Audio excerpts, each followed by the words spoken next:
Tax लिया। हाँ, इनको दर्द होता है, हेमंत कटारे के पेट में दर्द होता है, क्योंकि उनके पिताजी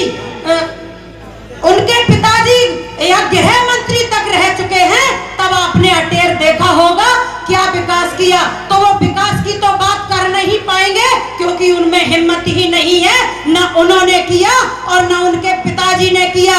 अटेर की जनता ने, हाँ, सत्यदेव कटारे जब खत्म हुए थे तो सिंपैथी के रूप में उन्होंने हेमंत कटारे को चुना था। हेमंत कटारे ने अटेर जनता को क्या दिया, क्या सम्मान दिलाया, आप सबको छिपा नहीं है। मुंह छुपाकर भोपाल में भाग गए थे। जनता का सामना करने की हिम्मत नहीं थी उनमें, न हिम्मत कर पाए।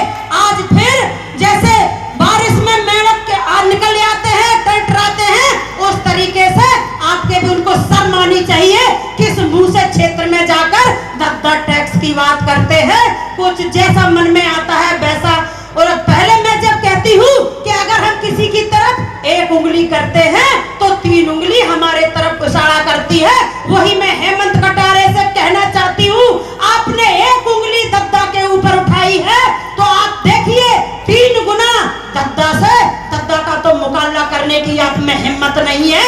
हमारे यहाँ बैठे एक भाई की मुकाबला करने में आपकी हिम्मत नहीं है, क्योंकि आपने हमारे अटेर क्षेत्र को, हमारे भिंड जिले को लज्जित किया है। एक हमारी पत्रकार बहन थी, उसके साथ आपने इश्क लड़ाया, और जब शादी की बात आ गई, ये बहनें बहुत ईमानदार होती हैं, जब शादी की बात आई उसने कही आपने हमारी आबरू लूटी है तो मैं शादी आपसे करूंगी। इधर इनकी शादी तय हो गई थी, माँ बाप ने इधर शादी तय कर दी थी। इनका लड़का क्या गुल खिला रहा था उन्हें माँ बाप को पता ही नहीं था। तो जब उस लड़की ने शादी की बात रखी तो इन्होंने कहा मैं आपसे शादी नहीं कर सकता हूँ।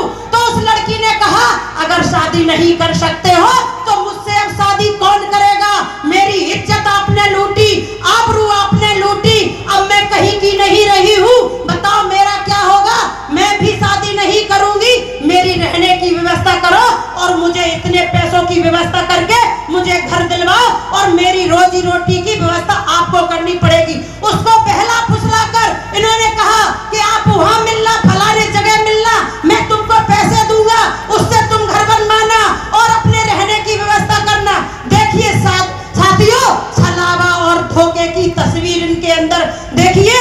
और इधर उन्होंने उस लड़की को पैसे देने का वादा किया और दूसरी तरफ उधर शिकायत कर दी कि मुझे एक महिला ब्लैकमेल कर रही है। शर्म आनी चाहिए, धिक्कार है इन पर। इन्होंने उस लड़की के साथ धोखाधड़ी करी, एंड क्या हुआ, उसने अपनी जान गंवा दी। भाइयों, तो ऐसे विधायक की हमें जरूरत नहीं है।